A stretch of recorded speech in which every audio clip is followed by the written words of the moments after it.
The fact remains that the Western Somali liberation movement is, like all other liberation movements throughout the world, a legitimate liberation movement struggling for the liberation of its own country that has been colonially acquired and occupied by Ethiopia, as you know, at the fall of the 19th century, and as late as 1954, a process of expansion through which the imperial government of Ethiopia imperially and colonially occupied the Somali territory.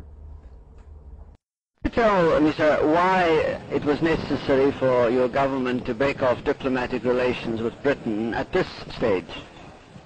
Yes. As I have told you already, the National Assembly gave power to the government of the Somali Republic to break off diplomatic relations with Great Britain owing to the decision by Her Majesty's government to create a seventh region in Kenya comprising part of the Northern Frontier District, thus failing to recognize the wishes expressed by the NFT people to secede from Kenya and unite with the Somali Republic. Do you feel, going on from there, that the creation of this seventh region in Kenya, this special Somali region, will make it easier for that particular region to join up with the Somali Republic at an early date? Well, it depends on British intentions in creating this new region. We are not at all optimistic in view of Mr. Sanders' statement made at Nairobi. Otherwise, we should not have broken off diplomatic relations.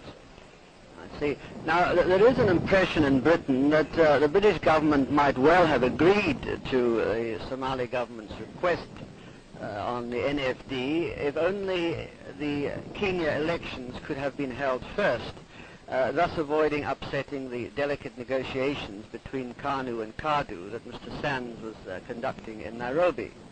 Have you any comments to make on that?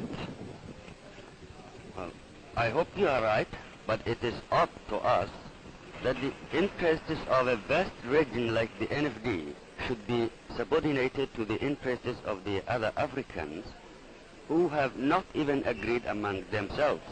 We have always said that this is not the intention of the Somali people and government to delay the independence of Kenya in any way. We still stand by this. Can you give me an idea, a rough estimate of how many Somalis there are living in Kenya? And going a little further from that, how many Somalis you estimate are in the region of Greater Somalia, which you have claims to, that is the region of Ethiopia and French Somaliland? Well, there are about 250,000 Somalis in NFD.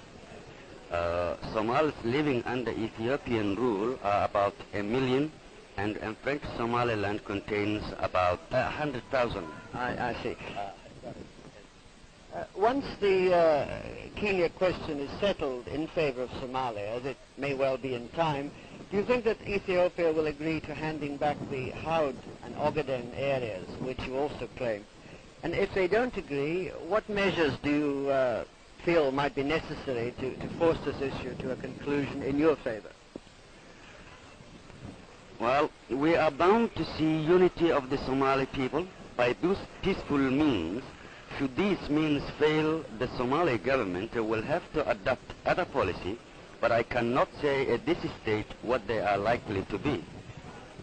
Now, one last question, if I may, sir. It's rather off the general point, but I understand that there are some Kikuyu refugees living in Mogadishu. They are believed to be people who escaped from Kenya during the emergency, and as they were wanted for Mau Mau activities. What is their future going to be now that you've severed relations with Britain and indirectly with Kenya? Will they continue to stay here, or will they have to return and face the music in Kenya? All Kenyans living in the Somali Republic, whether united for Mau Mau activities or not, will be given full protection. In fact, their existing status will not be changed unless they choose to do so. Thank you very much.